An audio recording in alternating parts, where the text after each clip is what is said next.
Boa noite, pessoal. Como vocês estão? Chegou nossa última aula de bem-estar de animais de produção. Aqui com o professor Rafael. Boa noite, professor.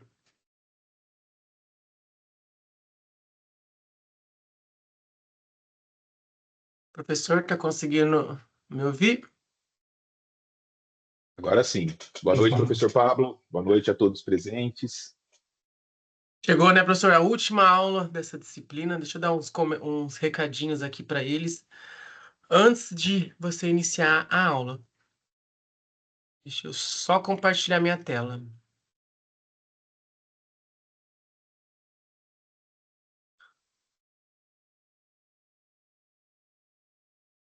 Bom, pessoal, segunda-feira nós temos a nossa quarta e última aula ao vivo dessa disciplina. Além disso, vamos ficar atentos aos prazos de entrega de atividades. Todas as atividades de vocês, embaixo da caixinha onde ela está, tem a data limite para entregar essa atividade. Não deixem para a última hora. Se tiverem alguma dúvida, mandem lá no Fale com o Mediador que eu vou auxiliá-los. Lembrando que se for mandar na sexta-feira, não deixa para mandar de noite ou no último horário, porque às vezes não dá tempo hábil da gente conseguir responder vocês e auxiliá-los, beleza? Além disso, vai começar o agendamento da prova presencial dessa disciplina. Na lateral esquerda do estúdio de vocês, vocês fazem esse agendamento. Vejam o horário e dia. Se tiverem dúvida para como agendar, mandem lá no Falem com o Mediador. Trouxe aqui para vocês também uma novidade aqui para a disciplina, para o curso, que semana que vem a gente vai ter a nossa primeira jornada de bem-estar animal. Então, salvem essa data, dia 7 e 8. Vamos ter 2 dias de jornada. Eu vou mandar para vocês, via comunicado, o link para vocês se inscreverem para a jornada. Essa jornada vai ser muito interessante para agregar no conhecimento de vocês, além de valer horas complementares. A gente vai ter, nos 2 dias, cada dia vai ter 2 palestras. No primeiro dia, dia 7, vamos ter palestra sobre comitê de ética, uma professora da UEM. E no primeiro dia também vamos ter sobre hotelaria e creche para animais, com a professora doutora Amanda. E no segundo dia, a gente vai ter 2 palestras de bem-estar na produção de peixes e Inspira Chip, serviço de assistido para animais. Nessa semana eu mando comunicado para vocês se inscreverem, para vocês participarem. Legal, né, professor? Muito bom. Conhecimento nunca é demais, né? Eu acho que é excelente essas iniciativas. Inclusive, o UEL é onde eu formei, então provavelmente eu conheço a professora. É isso, então, pessoal, fiquem atentos, vamos mandar comunicado, além no Instagram do curso, vou postar sobre essa semana. Professor, pode subir seus slides, fazendo um favor? Lá.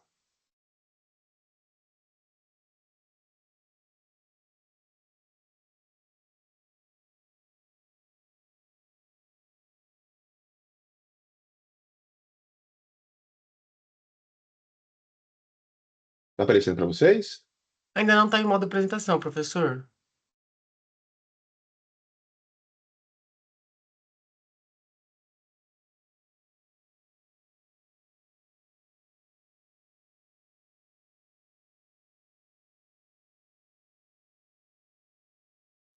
Ainda não, professor.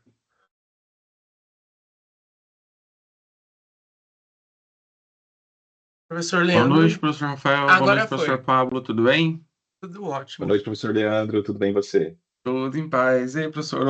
Hoje o microfone foi.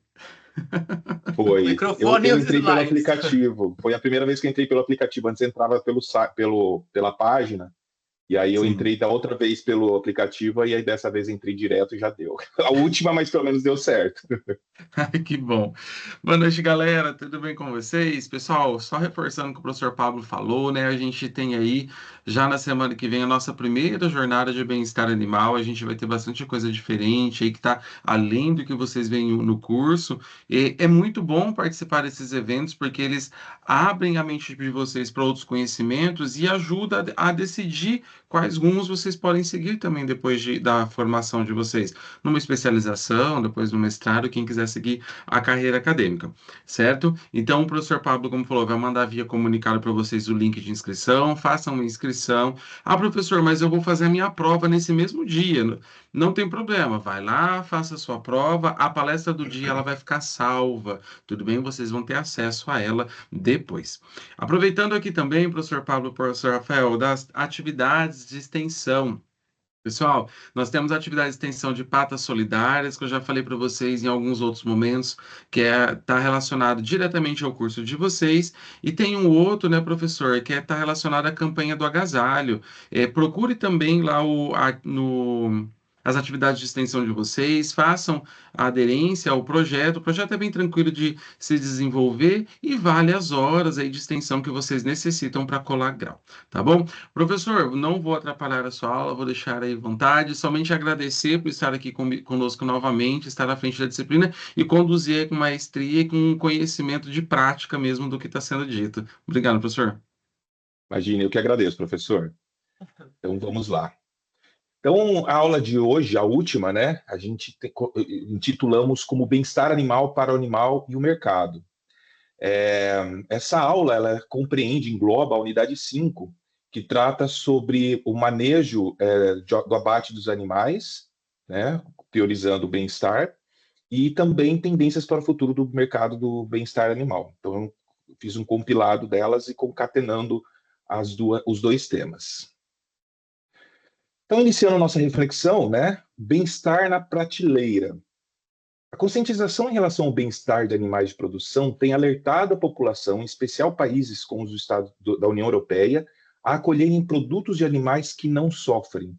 Como escolher um produto de origem animal com essa garantia?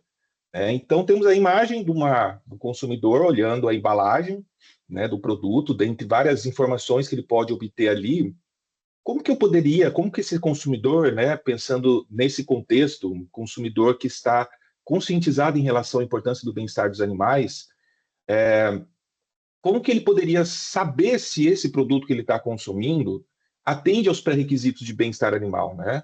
Então, algumas pessoas, diante dessa situação, a gente até discutiu algumas coisas disso em outras aulas, que algumas pessoas, diante da condição do bem-estar animal não adequado, né, em animais de produção, acabam não consumindo produtos de origem animal. E outros continuam a consumir, no entanto, com essa preocupação de procurar produtos que garantam que esses animais não sofreram estresse, né, ou sofreram o mínimo possível de estresse. E como que a gente pode atrelar essas duas coisas, né? O bem-estar animal que acontece lá do animal até a prateleira. Então, métodos de aprendizagem: relacionar o bem-estar animal com as exigências e oportunidades de mercado e apresentar as medidas de abate humanitário dos animais de produção e apontando as principais tendências para o futuro do bem-estar animal. Então, bem-estar além da propriedade, né? O bem-estar animal na propriedade, ele indica, né, quando a gente trabalha todas as questões do bem-estar na propriedade, ele indica aumento de produção, né? Assuntos que nós conversamos bastante em aulas anteriores. Então, uma das preocupações de garantir esse bem-estar animal é a produção do animal, né? No entanto, a sociedade ela tem se conscientizado, né, que esse bem-estar ele vai além disso. Além da produção, para o consumidor, ele não está preocupado se o produtor ganhou mais ou menos dinheiro para produzir aquele produto, mas sim se aqueles animais sofreram durante a sua criação. E esse contexto, né, ele tem muito a ver com a sustentabilidade, né, um conceito tão falado, né, principalmente nos últimos tempos, e é um conceito que cada vez nós temos que nos preocupar e trabalhar. Deixa eu só minimizar aqui. Sustentabilidade, né? O que seria a questão da sustentabilidade? Então, quando a gente encara produtos e criações e modos de consumo sustentáveis, a gente acaba considerando que o ser humano ele está dentro do ambiente, né? E nesse ambiente, além dos recursos ambientais que ele acaba explorando para realizar um determinado consumo, também dentro do ambiente tem os animais, né? Que podem ser diretamente impactados por esse consumo ou indiretamente, né? Então, diretamente, por exemplo, os próprios animais de produção. Para eu consumir um animal de produto de origem animal, eu vou, de alguma forma, impactar a vida, né? O estado de vida desse animal. Ou indiretamente, por exemplo, você realizar o consumo de algum bem onde realizou uma mata devastação de uma mata, por exemplo, e a vida selvagem que pertencia àquela mata vai ser impactada, né? Então, sustentabilidade é justamente isso, a gente entender que o ser humano está contido no ambiente, né? E para a gente poder usufruir dos recursos desse ambiente, a gente tem que se preocupar para que a gente impacte o mínimo possível tanto o ambiente quanto os animais que estão envoltos nesse recurso. Isso, né, dentro da nossa disciplina, dentro da nossa discussão, ela envolve o quê? Práticas de criação, né? Então, um consumo de alimento sustentável, eu quero consumir um alimento aonde os animais que foram criados a partir daquele alimento sofreram o mínimo de estresse, né? Isso envolve sem sofrimento, envolve uma criação mais voltada possível para o natural do animal, né? Então, que ele consiga manter o seu comportamento natural o máximo possível, que essa criação também não acabe influenciando negativamente o ambiente, produzindo poluentes, né? Então, as práticas de criação estão estritamente ligadas na questão da sustentabilidade. O manejo do estresse, né? Então, durante a criação, durante toda a criação, manejar esse estresse. O estresse, a gente comentou isso em outras aulas, o estresse sempre vai estar presente, faz parte da vida, né, de qualquer ser vivo, o estresse. No entanto, que a gente consiga manter o estresse mínimo necessário para o animal, né? Não que esse estresse não seja além do necessário para a vida dele. E dentro do manejo do estresse envolve também o abate desses animais, né? O abate em si, ele é um estresse, ele vai ser um mecanismo estressante. O fato de você tirar o animal que está lá no ambiente de criação, né? Vamos considerar que é um ambiente minimamente estressante, o animal está lá acostumado naquele ambiente, só o fato de você manipulá-lo, retirar daquele lugar, transportar, levar para um estabelecimento de abate, vai ser estressante. Só que isso pode ser mais ou menos estressante, né? Então, a questão da sustentabilidade visa também manejar essa situação de estresse na criação e estresse no abate. Envolve também alimentações personalizadas, pensando em sustentabilidade, pensando em ingredientes que acabam não poluindo o ambiente, não trazendo toxinas ou produtos prejudiciais para esse alimento, que o animal não sofra nenhum tipo de estresse alimentar, né, durante essa criação. E a questão da saúde preventiva, que a gente comentou bastante, principalmente na última aula, né? Então, a prevenção de saúde é uma base extremamente importante para o bem-estar animal, extremamente importante para a sustentabilidade, porque uma vez que você não previne as doenças, você precisa tratá-las, né? E o animal que acaba sendo tratado com doença, primeiro que ele já sofreu o estresse decorrente da doença, né? O animal ficou enfermo, ele deixou de comer, ele sofreu com a doença, então o bem-estar dele já está comprometido. E também você acaba tendo que usar antibióticos que vão prejudicar também esse produto, né? Que pode acabar trazendo problemas até para o consumidor, né? Então, isso tudo está ligado na questão da sustentabilidade. Quando a gente fala, né, de bem-estar animal nos produtos, então, conforme aquela tela inicial que a gente apresentou, eu tenho aqui o produto lá na prateleira, né? Para o produto chegar aqui, a gente tem esse caminho, que é a propriedade, né, o meio rural, onde esses animais são criados, da propriedade até a indústria, todo o processo que o animal sofre aqui, né, dentro da indústria, antes de ser abatido e após ser abatido, para então chegar na prateleira. Então, como que a gente pode garantir, né, nesse produto final, que todo esse processo aqui ele foi adequado em relação ao bem-estar dos animais? Então, primeiro, as garantias das próprias empresas, né? Hoje, principalmente grandes empresas, em especial empresas que exportam os alimentos, né? Ou até mesmo grandes empresas, elas usam isso até como marketing, né? Então, existem propagandas voltadas a isso, mostrando que os produtos que eles acabam comercializando têm essa garantia do bem-estar de todo esse processo, né?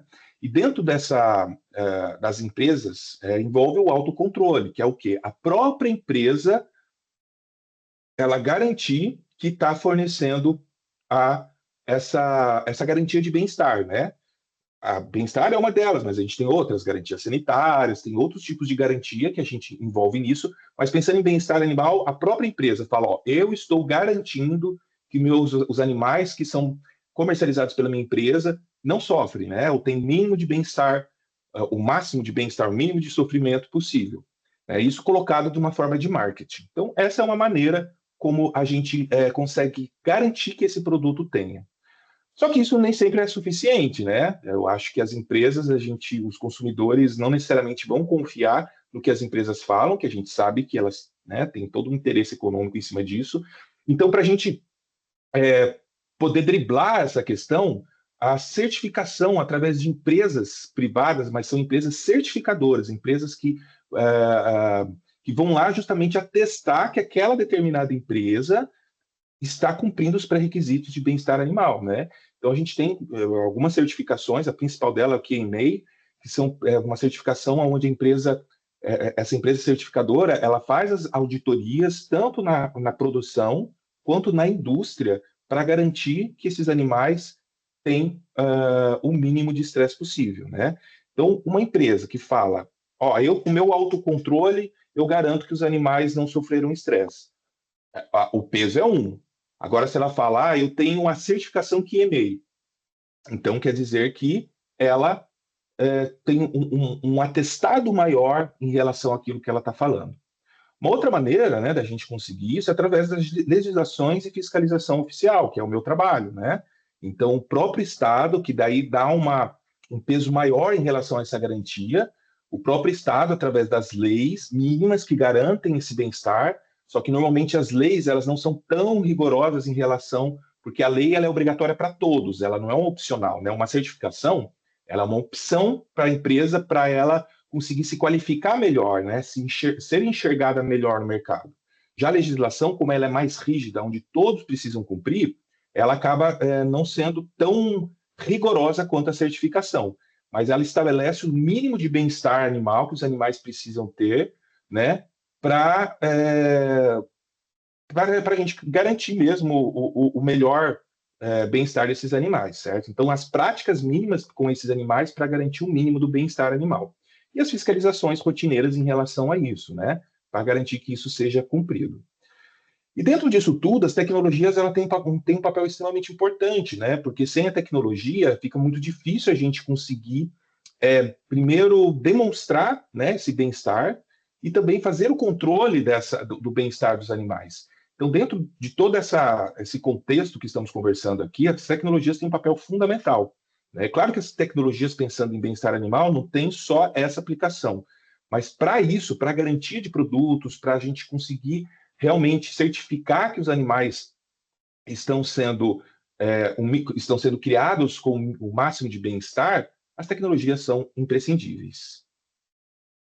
Então, a primeira tecnologia, e aqui envolve principalmente nessa primeira etapa, né, que a gente mostra aqui, que é na criação, né, na fazenda, né? Então, as tecnologias, a primeira tecnologia que ajuda muito nisso tudo é a rastreabilidade, né? Então, acredito que todos já ouviram falar de rastreabilidade, não sei se todos têm uma informação suficiente em relação a ela, mas rastreabilidade, o conceito é extremamente simples, né? Eu conseguir, dentro do produto que eu estou consumindo, que eu estou lá na prateleira, caso eu quiser saber, será que esse animal aqui, esse pedaço de bife aqui, será que esse animal foi criado de forma adequada? Quero saber. Eu tenho que ter a possibilidade de voltar aonde que ele foi abatido, de qual propriedade que ele foi, de qual método de transporte que esse animal foi até a propriedade, e qual propriedade que ele foi, e ter o histórico de toda a criação desse animal. Rastreabilidade nada mais é do que isso. Eu tenho a possibilidade de fazer todo o caminho pregresso do meu produto até o animal, certo? Então, para isso, algumas criações são mais fáceis da gente conseguir essa rastreabilidade, né? Então, criações mais intensivas, mais industrializadas, que a própria criação já exige isso, por exemplo, de avicultura, é fácil você chegar num produto, né, através do código de barra do produto, você conseguir atrelar aquele produto ao lote, né, que foi abatido, esse lote atrelar ao caminhão que foi abatido, ou grupo de caminhões que foi abatidos, e a propriedade de onde esse animal teve, né? E algumas outras criações, por exemplo, de bovinos, isso não é tão simples, né? Devido ao próprio sistema de criação dos bovinos, acaba não sendo tão simples, né? Então, de aves, de suínos, isso é praticamente já garantido, mas para bovinos não, né? E bovinos a gente acaba tendo uma grande dificuldade, tá?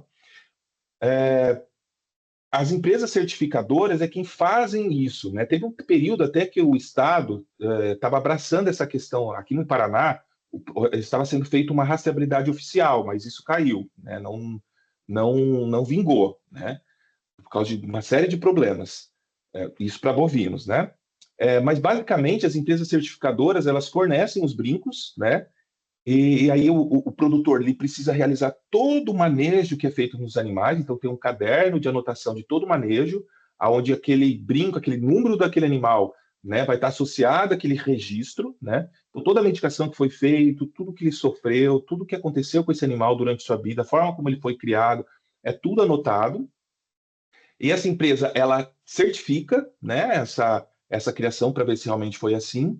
E esse animal, ele é abatido, e daí esse número do brinco, ele é atrelado no produto, no código de barra do produto, que depois vai para o mercado, né? Então, uma empresa certificadora certifica isso tudo, e a indústria ali depois vincula esse número a esse registro, né? Muitos mercados, eles só internacionais, né? Mercados internacionais, por exemplo, a União Europeia, Japão, ela só compra produtos de animais que sejam rastreados, senão elas não compram. Então, é uma exigência. E as tecnologias são extremamente fundamentais para isso, né? Leitura de código de barra, então toda vez que vai fazer um manejo, tem um código de barra ali no brinco, faz a leitura do código de barra e atrela aquele manejo àquele animal, né? Então, isso é extremamente importante, o uso de softwares para isso tudo. Só que as dificuldades são grandes nisso, né? Então, primeiro, para bovinos, a gente tem grandes dificuldades. Primeiro, que as empresas realmente realizarem essa certificação, se o produtor está fazendo o registro adequado, o registro correto, uma série de problemas que a gente tem na rastreabilidade, tá? Então, isso é inclusive uma das razões do Estado ter parado de certificar as propriedades, porque a gente ia na propriedade para realizar essa certificação, realizar as auditorias, né? Para saber se o produtor estava fazendo manejo adequado, e era uma dificuldade muito grande, porque as empresas privadas não faziam essa auditoria, fornecia o brinco só, dava lá as apostilas para os produtores, né, o material lá para os produtores fazerem todas as anotações, e o produtor e não cobrava do produtor, não fazia essa auditoria. O Estado fazia, porque o Estado traz esse peso maior, e aí os produtores acabavam preferindo pegar a auditoria em propriedades privadas, que era mais fácil, claro, de uma forma incorreta, né? Então, só expondo aí essa questão prática, mas é uma tecnologia que está em muito avanço, né? Eu acho que não tem como a gente fugir disso, principalmente não só na questão de bem-estar animal, mas em várias outras questões, principalmente em questão sanitária. A rastreabilidade é um caminho muito importante para a gente conseguir saber a origem dos animais, a difusão de doenças, né? Então, é um caminho extremamente importante. Outras tecnologias ali voltadas ao bem-estar animal, então, pensando no animal no campo.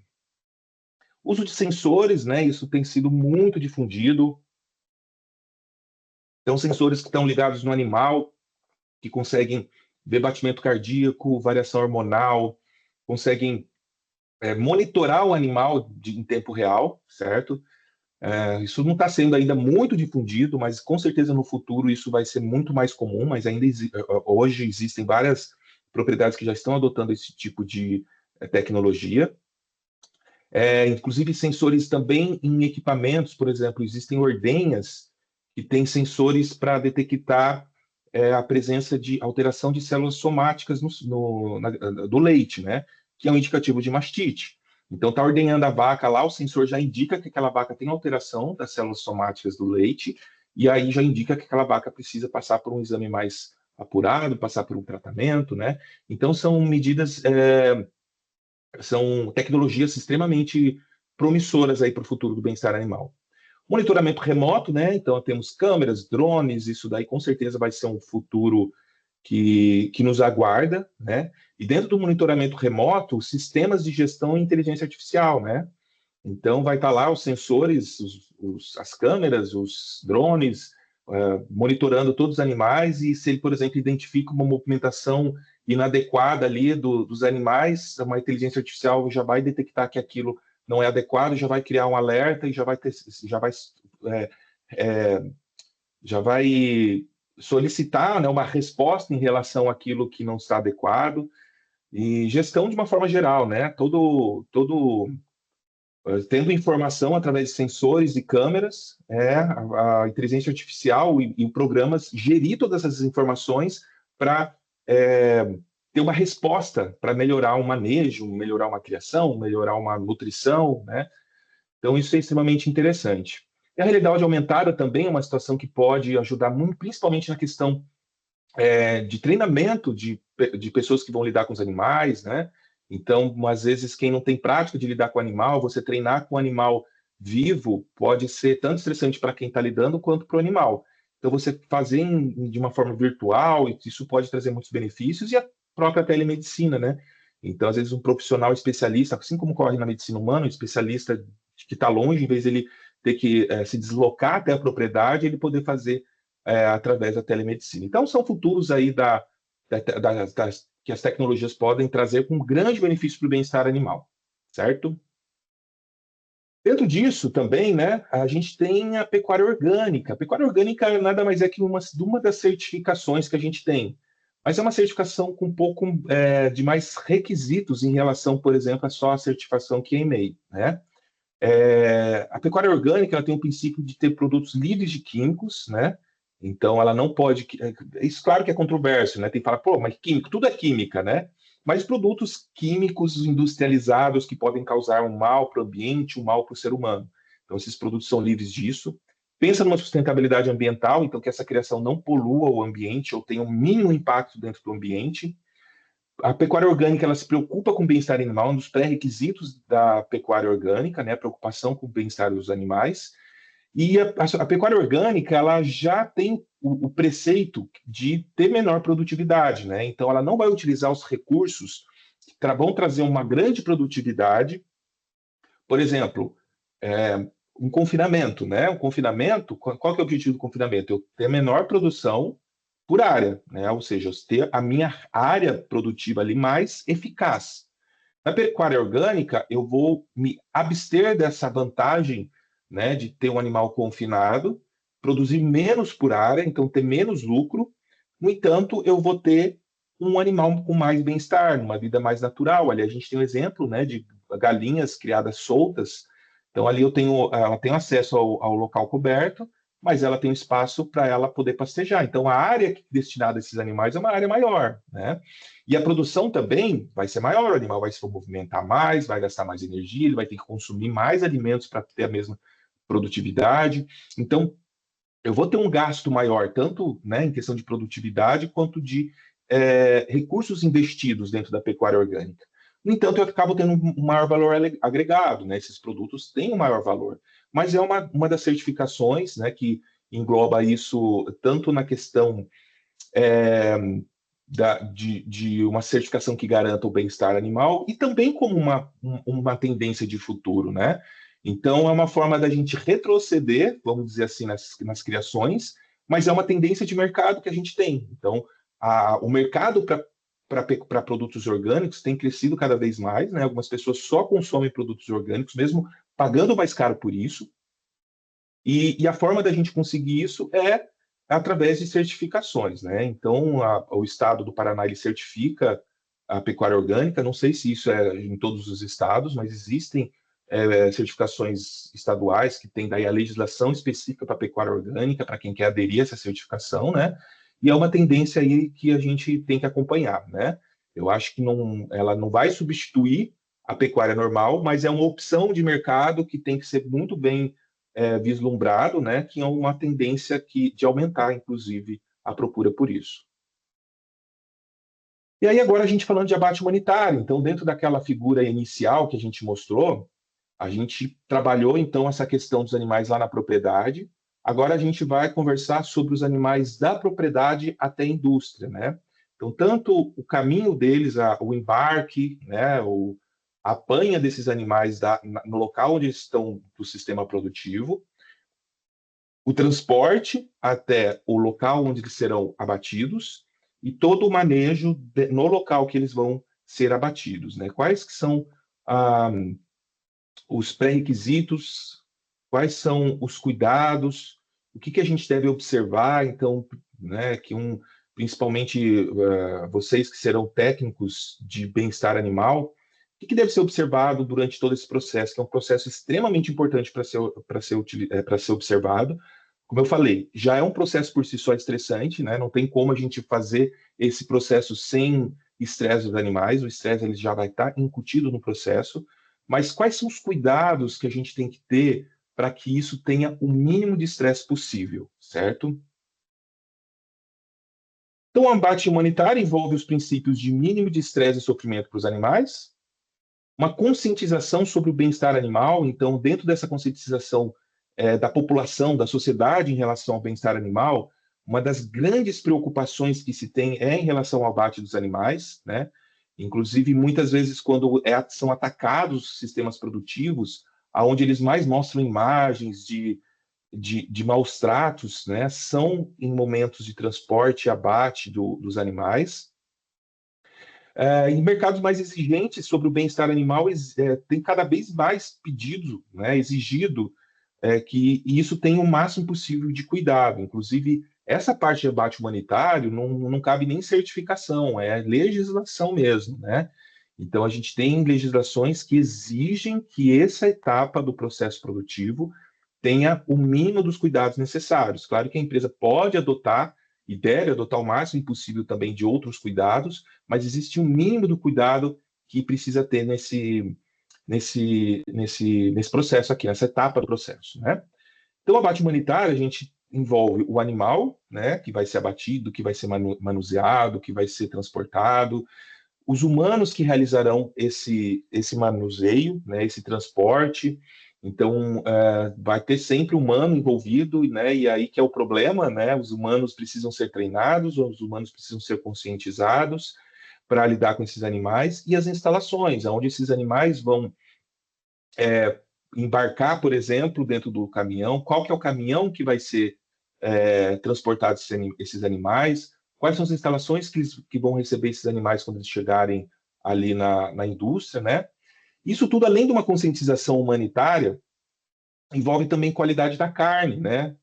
Então, a indústria se preocupa muito também nesse processo, não só por questão pensando no animal, pensando no animal não sofrer o mínimo possível, mas pensando na qualidade de carne, porque tem uma interferência direta na qualidade de carne durante esse processo, né? Então, para a gente citar aqui os principais problemas aonde o bem-estar do transporte, até antes do transporte, né, do próprio jejum ali, da espera ali do transporte, o transporte, a espera para o abate e até no momento do abate. Então, quais que são as interferências de todo esse processo na qualidade da carne? Então, a gente tem dois problemas que são os mais comuns aí vinculados a isso, que é a carne PSE e DFD, né? Então, antes de falar dos problemas que ocorrem com a carne quando a gente tem problemas nesse processo, vamos comentar rapidamente aqui sobre a transformação do músculo em carne, né? Então, quando a gente pega um produto cárneo ali no mercado, aquilo não é mais um músculo, a gente diferencia aquilo que já aquele produto que era um músculo quando estava no animal, mas ali ele tem o nome de carne. Qual que é a diferença? Né? Um músculo para carne. Então, o músculo, né, quando o animal, o músculo é o tecido que vai dar origem à carne, né? Mas depois do abate, né, o animal, a primeira resposta que o animal possui após o abate, a gente chama de rigor mortis, onde todas as fibras elas se contraem, né, por falta de cálcio, por falta de oxigênio, elas se contraem, elas ficam contraídas, né? Então por isso que o animal, você pega um animal morto ali, algumas horas ali depois que ele morre, ele fica todo rígido, né? Fica todo duro. Isso é o rigor mortis, tá? Só que depois do rigor mortis, a carne ela sofre uma série de processos químicos que está muito ligado com enzimas ali que possuem no próprio tecido muscular e que está ligado muito com o pH da carne, certo? essas enzimas elas vão ser ativadas ou não vão ser ativadas para transformar nessas fibras, amolecer essas fibras, desfazer essas ligações que enrijecem a carne através dessas enzimas. E o pH é extremamente importante. E o que influencia esse pH? Vocês, quando estudaram aí a parte de nutrição e tal, foi falado, né, sobre a questão do glicogênio, né? Então, quando o animal ele consome a energia, né, então, principalmente ali os carboidratos, essa energia ela vai ser absorvida pelo corpo do animal, vai ser utilizado, então, através da glicose, as células vão utilizar essa energia, então, tecido cerebral, tecido muscular vai utilizar isso, e aquilo que é excedente, que o animal não vai precisar naquele momento, essa glicose ela não fica na corrente sanguínea, ela é armazenada. Ela é armazenada como? Na forma de glicogênio. Então, o glicogênio ele é armazenado no fígado, principalmente, mas também todos os músculos ficam esse glicogênio. Aí, quando diminui a glicose sanguínea e a célula precisa de mais energia, ela vai mobilizar esse glicogênio do músculo. Então, isso é fundamental. Essa questão do glicogênio é fundamental em relação à qualidade da carne. Por quê? Eu preciso ter esse glicogênio, né, lá no músculo, porque depois que o animal morre, esse glicogênio, que é um açúcar, nada mais é do que um tipo de açúcar ali, ele vai estar lá disponível, né, sem o oxigênio, ele vai fermentar e vai diminuir o pH através da produção do ácido lático. E é essa diminuição de pH do ácido lático que vai ativar essas enzimas e realizar todo esse processo de maturação do músculo para transformá-lo em carne, tá? Aí, beleza. Vamos agora entrar em quais os problemas que a gente tem em relação a esse processo. O primeiro problema é o PSE, que isso acontece principalmente em suínos, mas também pode acontecer em aves, mas pode acontecer em bovinos, mas é menos comum. É quando você tem um estresse mais próximo ao abate. Normalmente ele ocorre por estresse durante o transporte, alta temperatura durante o transporte, de tal forma que esse glicogênio que está no músculo, ele é queimado, né? Ele é metabolizado, né? Ele é fermentado ali durante o processo de uma forma muito rápida, antes do abate do animal e próximo ao abate, né? Então você acaba tendo uma acidificação, uma formação de ácido lático, né? Um pouco antes do abate. E esse ácido lático, né? Ele acaba deixando a carne com pH muito ácido, mais ácido do que o normal, do que aquele processo natural que ocorreria com a transformação da carne em músculo. Então, esse pH baixo, ele vai acabar resultando numa carne mais mole, mais exudativa, uma textura mais mole, né, mais pálida. Então, é uma aparência extremamente ruim dessa carne, né? Então, a gente chama ela de PSE, que é pálida, mole e exudativa. Já a carne DFD, ela ocorre um estresse momentos mais anteriores ao abate, ela é mais longe do abate, de tal forma que o estresse ele acaba queimando, entre aspas, esse glicogênio, de quando o animal chega no abate, ele praticamente não tem glicogênio muscular.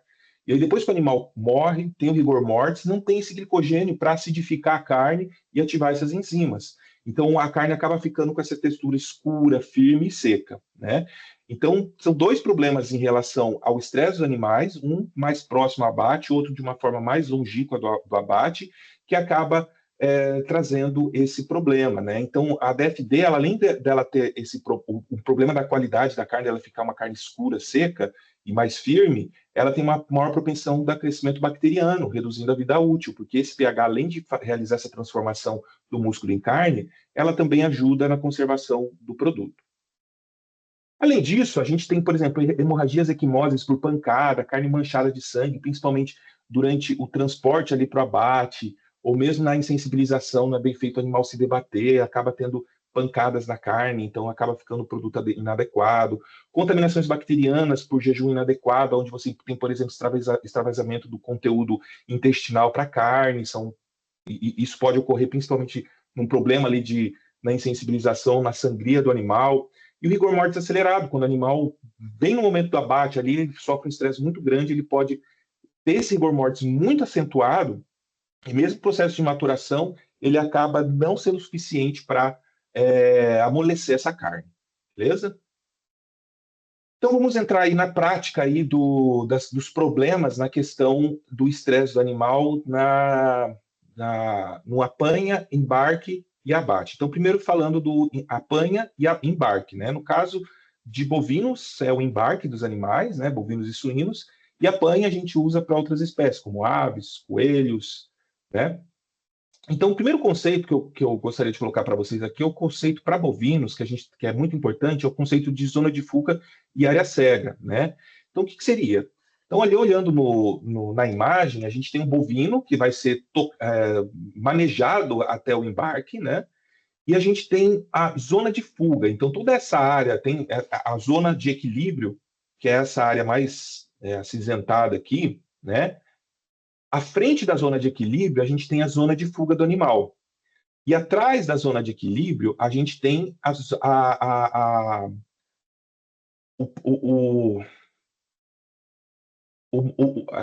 aqui não tem um nome, mas é a zona onde a gente toca o animal. Então, aonde a gente conduz o animal, certo? Então, o importante é que para você conduzir o animal, para você fazer com que o animal avance, os manejadores eles precisam estar atrás desse ponto de equilíbrio, que é mais ou menos aqui na metade do corpo do animal, certo? Se você quer que o animal pare, você precisa estar na zona de fuga. Então, esses dois momentos aqui são extremamente importantes. Se você fica aqui no ponto de equilíbrio, o animal não vai saber se você quer que ele vá para frente ou para trás.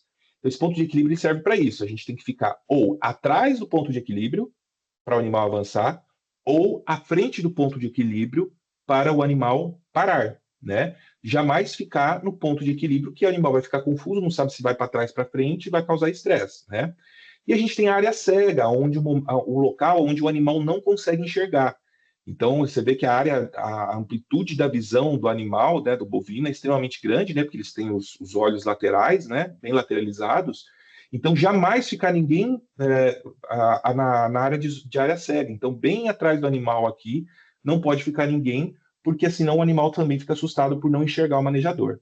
Então, os manejadores, né, alocados no local adequado, onde quero que vai para frente, fica no local visível para o animal, conduzindo o animal de uma forma tranquila. É muito comum utilizar essa. Comum não, né? Deveria ser, na prática não é. Mas locais onde são bem manejados, usar essas bandeiras, né, onde o animal, pelo movimento da bandeira, ele entende que ele tem que ir para frente ou então ir para trás, recuar.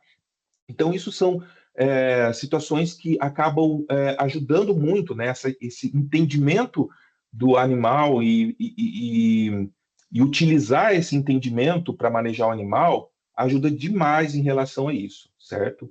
Aqui um outro exemplo de zona fuga e área cega, no caso de bretes, né, onde os animais estão nesses corredores aqui de manejo. Então, da mesma forma, né, quando você quer que o animal vá para trás, o manejador fica, ou quer que pare, né, ele fica na área 1. Se ele quer que o animal avance, ele desloca para a área 2. Então, aqui o animal vai para frente, eu quero que pare, vai para 1, né? Não, na verdade, assim, para ele, o animal quer que pare, né? Se quer que o animal pare, ele fica na 1. Se ele quer que o animal avance, ele vai da 1 até a 2, mas para ele voltar para 1, que o animal para, ele jamais fazer esse movimento de volta. Ele tem que vir até aqui, né, um local onde o animal está observando ele, onde ele não está na área de área cega do animal, e o animal, e aí sim ele vai para cá, né, nessa posição 1, ordenando ali que o animal pare, né? Então, esse manejo, ele evita que o animal fique confuso.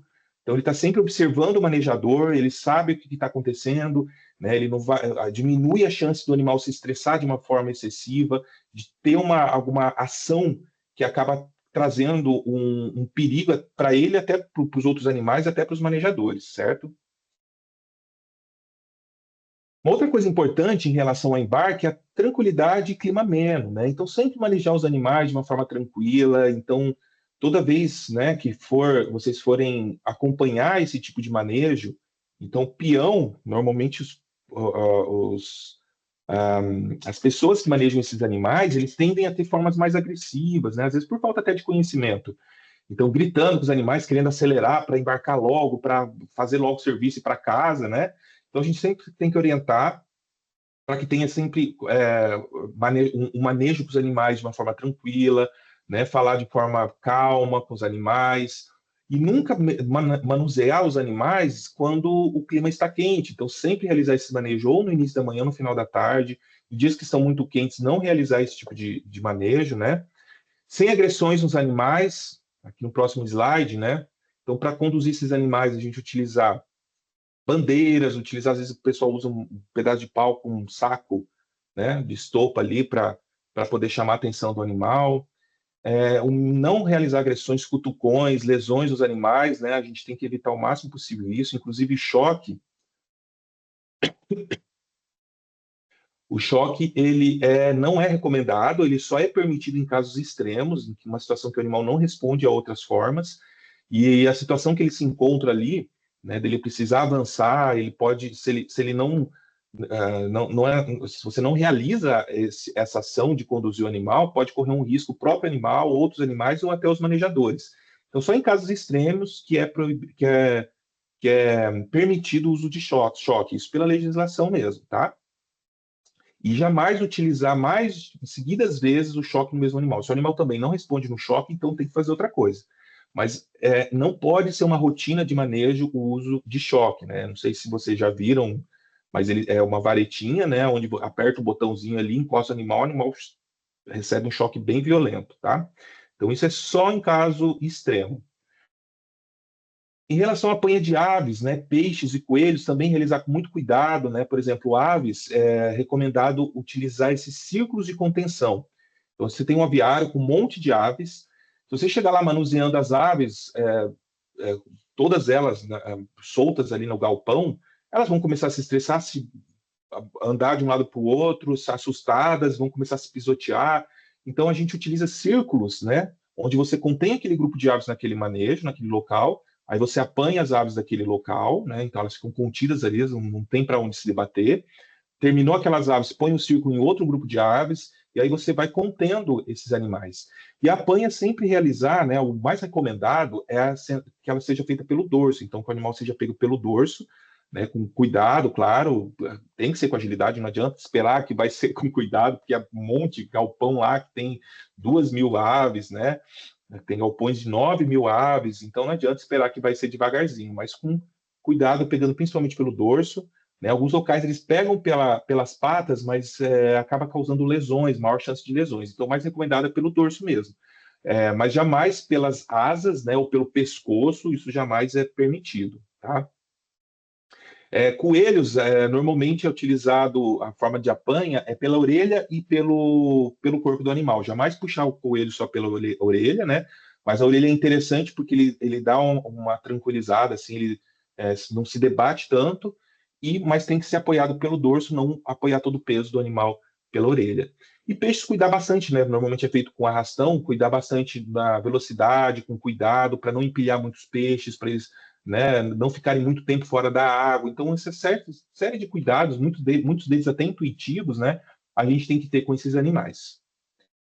E as gaiolas ou caixas de contenção são um ponto também importante, né? Então, esses animais precisam ficar contidos nesses ambientes que tenham uma lotação, é importante que eles tenham uma lotação aonde não fique apertado para os animais, tá? Mas também não fique muito local folgado, né? Então, no transporte, se você tem uma caixa muito vazia, com poucos animais, você acaba favorecendo os animais se machucarem. Então, eles tendo um espaço tranquilo, mas ficar ajustado ali na caixa, que é o ideal, né?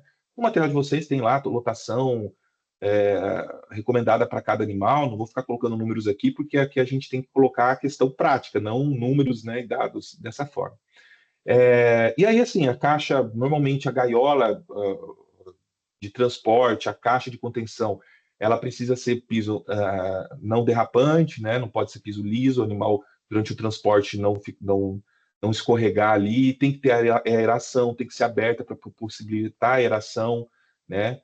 Em algumas situações onde o transporte é em carroceria fechada, né, em furgões, tem que ter refrigeração interna ou ventilação, né? Então, essa série de cuidados tem que ter para os animais, como a gente falou, né, sofrer o mínimo possível durante esse processo, certo? Em relação ao transporte, né, então eles acondicionados ali no local, então o transporte ele precisa alguns cuidados que a gente tem que ter é com relação ao jejum, né? Que a gente coloca aqui em transporte, mas na verdade envolve antes do transporte. O jejum é extremamente importante. Por que ele é importante? Primeiro que o animal, quando ele está com o trato digestório dele com alimentos, isso pode causar problemas para ele, porque ele pode regurgitar esse alimento durante o transporte. Também, para digerir esse alimento que está no trato digestório dele, vai demandar uma circulação sanguínea ali, que, de repente, na hora de um estresse do transporte ali, muita corrente sanguínea no trato digestório vai faltar para o cérebro, ele pode ter um mal súbito, né? Para o cérebro, para o coração, ele pode ter um mal súbito. E também, no momento após o abate, né? Se o trato digestório estiver cheio, ele acaba possibilitando a contaminação da carcaça com esse trato digestório, né? Então, acaba atrapalhando a evisceração. A evisceração ela fica mais difícil com o trato cheio. Então, a gente recomenda aí para as aves 6 a 8 horas, né, antes do transporte, de 12 a 18 horas para os suínos antes do transporte, e para os bovinos, 6 a 24 horas antes do abate para bovinos. Para bovinos, a gente não tem problema de regurgitação, porque bovinos não regurgita, não vomita, né? Então, por conta do rumen, eles não têm esse reflexo de vômito, mas tem essa questão de ficar o trato digestório mesmo esvaziado para o abate, tá? O veículo adequado, no tamanho adequado, nas condições adequadas, onde ofereçam essa questão de ventilação, né? Não ofereçam risco para os animais. Temperatura na hora do transporte tem que ser em temperatura amena. Então, normalmente, assim, para aves mesmo, eles só fazem o transporte dos animais no período da manhã, né? Normalmente, essa é uma rotina, para daí eu abater os animais no turno da tarde e à noite. Sempre tranquilo, né? Então, o motorista tem que ser muito bem orientado para ser um transporte com uma velocidade controlada, sem paradas bruscas. Não ser igual os motoristas de circular que às vezes a gente pega aí, né? Que dá aquelas paradas que parece que está transportando boi. Então tem que ser um motorista bem orientado para realizar esse transporte bem tranquilo. E a documentação exigida, né? Que é a GTA, Guia de Transporte Animal. Então todo animal transportado ele tem que ter GTA, tá? Com exceção de cachorros e gatos que não precisam de GTA, todos os animais para transporte, independente da finalidade, precisa ter o GTA. E alguns animais, por exemplo, aves e suínos, eles exigem boletim sanitário, né? Então, é um boletim que, quando chega no abatedouro, tem que ter esse boletim sanitário assinado pelo veterinário responsável, certo? Recepção e espera. É extremamente importante que os animais, depois do transporte, jamais os animais eles podem ser transportados e irem direto, chegarem no estabelecimento de abate e direto para abate. Eles precisam ter um curral de espera, tá? Por que acontece isso? É justamente por questão do glicogênio. Então, durante esse processo de abate, de apanha, de transporte, de embarque, de transporte, o animal sofre, né? Lembrando uma coisa que eu esqueci de falar, tá, pessoal? Jejum, quando a gente faz o jejum, é jejum só de alimentos. Jejum, a água sempre à disposição para os animais. Então, desde o jejum na propriedade, quanto aqui na espera, precisa o animal estar à disposição de água. Então, assim, essa espera é importante para a gente restabelecer os níveis de glicogênio do músculo. Então, o glicogênio que é queimado ali durante o transporte, né, e o embarque dos animais, ele tem um local tranquilo antes do abate para recompor esse glicogênio, né? Então, o resto dos alimentos que estão ali no intestino, que estão sendo absorvidos, a glicose sendo absorvida, essa glicose sanguínea, ela se estabelecer ali no músculo e manter esse mínimo de glicogênio adequado para a gente manter a qualidade da carcaça, né? Tem que ter um conforto mínimo, uma densidade controlada desses animais, né? Não pode ter superlotação para evitar estresse. Os lotes, procurar ser sempre homogêneo, evitar misturar animais de diferentes propriedades, né? De propriedades onde eles não estão acostumados, onde pode ter disputa. Então, tomar cuidado com relação a essa questão dos lotes e manter a hidratação. Então, esse é um momento onde tem que ser um conforto muito importante. E aqui é onde é realizada a inspeção sanitária, né? Onde o médico veterinário vai ver se tem alguma doença que pode ser identificado com o animal vivo. Algumas doenças só com o animal vivo pode ser identificada. Então, a inspeção antemortem é uma etapa extremamente importante ali do abate. Então, insensibilização e sangria. Então, a insensibilização é uma forma da gente deixar o animal, né, como o próprio nome diz, sem sentir nada para que seja abatido, né? Abatido através da sangria. Então, ele é extremamente importante. Então, o que realiza a morte mesmo do animal é a sangria. A insensibilização ela tem o objetivo de tornar o animal insensível, né, à dor, né? Então, essa é o objetivo da insensibilização. Então, ela é obrigatória, né, que o animal primeiro seja insensibilizado para depois ser feito o procedimento de abate mesmo, né, de morte do animal, que normalmente é feito pela sangria. Só no caso dos abates do kosher e halal, que são abates religiosos, então para países que compram carne, alguns né, países árabes, islâmicos, eles exigem que a sangria seja feita sem sensibilização, né? Por quê? A insensibilização, ela acaba diminuindo a sangria. O animal estressado ali, sangrado, com dor, ele acaba com batimento cardíaco acelerado, então acaba esvaziando mais o sangue da carcaça. Então, para eles, é interessante que não tenha sangue na carne, porque são religiosas de não poder consumir sangue, então eles acabam exigindo que a sangria seja feita sem a insensibilização, né? Então, não é um método adequado em relação ao bem-estar animal, mas por essas religiões, esses métodos são aceitados, tá? Mas a forma principal de insensibilização, no caso de bovinos, é o pistola de dardo cativo, né? Não sei se vocês já viram, mas dardo cativo é porque ela não dispara o projétil. O projétil ele vai, perfura ali o crânio, ou só dá pancada no crânio e volta para a pistola, né? Por isso que ele cativa esse ferro ali, né? E ali é feita essa pistola, né? Então tem que ser feito num local adequado, lá no livro de vocês tem um ponto adequado ali que tem que ser feito. Então ele tem que ser eficaz para realizar realmente um dano cerebral suficiente para o animal ser insensibilizado, certo? Pode ser com perfuração de crânio ou não, mas tem que ser um animal insensibilizado. E outra forma também é o atordoamento elétrico ou a gás, né? O elétrico ele é utilizado em aves, normalmente utilizado também em suínos. E é extremamente importante, né, a gente avaliar a eficácia do atordoamento. Então, os animais têm que ser avaliados para ver se está sendo adequado. Então, né, por exemplo, vocês como técnico de bem-estar animal, analisando o abate ali, ver se o animal está dando sinais de que realmente está sendo insensibilizado. Quais são esses sinais? Então, o animal, na hora que ele recebe a pancada, ele não pode, depois da pancada, vocalizar som, ele não pode se debater, ele tem que, né, ficar parado, sensibilizou, ele para, ele tem que ficar totalmente relaxado, parado, né? Uma forma também é pela córnea, então colocando o dedo na córnea, o animal vai estar com o olho aberto, se colocar na córnea, o animal piscar, ele não está insensibilizado. Então são mecanismos da gente garantir que isso tenha sido feito de forma adequada, né? E além do animal, os equipamentos, sempre verificar os equipamentos, por exemplo, insensibilização das aves, que é feito por choque, não sei se vocês já viram, mas as aves são penduradas, né? E aí elas passam numa banheirinha assim com água, aonde tem corrente elétrica, e aí na hora que ela é mergulhada pelo bico ali, ela recebe o choque e é insensibilizada, né? Então o animal não sente nada, ali é extremamente garantido em relação ao bem-estar animal, certo? Então, analisar se os equipamentos estão fornecendo esse atordoamento adequado. E aí, para garantir a morte do animal, o animal tem que ser sangrado. Então, aves 15 segundos, né, aves e suínos, e bovinos até 1 minuto após. Em peixes, também é utilizado a sangria, né? A insensibilização ela é feita, o ideal seria feito por atordoamento, mas normalmente o que se utiliza é por refrigeração, tá? Não é a forma mais adequada de a gente insensibilizar peixe, então coloca na água com gelo, porque isso é difícil você conseguir fazer uma insensibilização imediata, né? Então depois que o animal chega numa temperatura bem baixa, ele realmente insensibiliza, mas até ele chegar nesse grau de insensibilização, ele passa por um sofrimento. Então não é a forma mais adequada, né? Mas é a forma muito utilizada através essa forma de sensibilização. O ideal para peixes é que eles sejam transportados em água adequada, temperatura adequada, controle adequado, e quando chegam no abatedouro, eles seriam insensibilizados por atordoamento, né? Pancada na cabeça ali, e em seguida a sangria. Finalizando, então, né?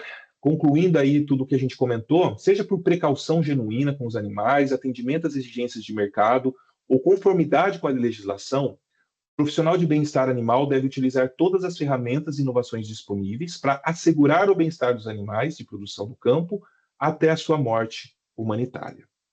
Certo? É isso que nós tínhamos para conversar com vocês hoje. Tem alguma dúvida? Se tiver alguma questão aí para colocar, estamos à disposição. É isso, pessoal. Vamos aproveitar. Quem quiser entrar no ao vivo, mandar a dúvida aqui pro professor, aproveitar essa última aula ao vivo. Bom, acredito que seja isso, professor. Queria agradecer a sua participação. Foi um prazer trabalhar com você nessa disciplina. Eu que Sempre agradeço, uma disciplina eu que muito agradeço, interessante. foi um prazer compartilhar essas informações com vocês, né? E estou sempre à disposição aí para contribuir com o aprendizado de todos os alunos. Belezinha, professor. Agradecer novamente. Espero que a gente trabalhe novamente em alguma outra disciplina. Os alunos, a gente vai encerrando por aqui. A aula ficará gravada, então vocês podem assistir a hora que vocês quiserem. E qualquer dúvida, me mandem lá no Fale com o Mediador. Belezinha? Tchau, tchau, Tá pessoal. ok. Tchau, professor. Tchau, pessoal. Obrigado. Uma boa noite para vocês e bons estudos.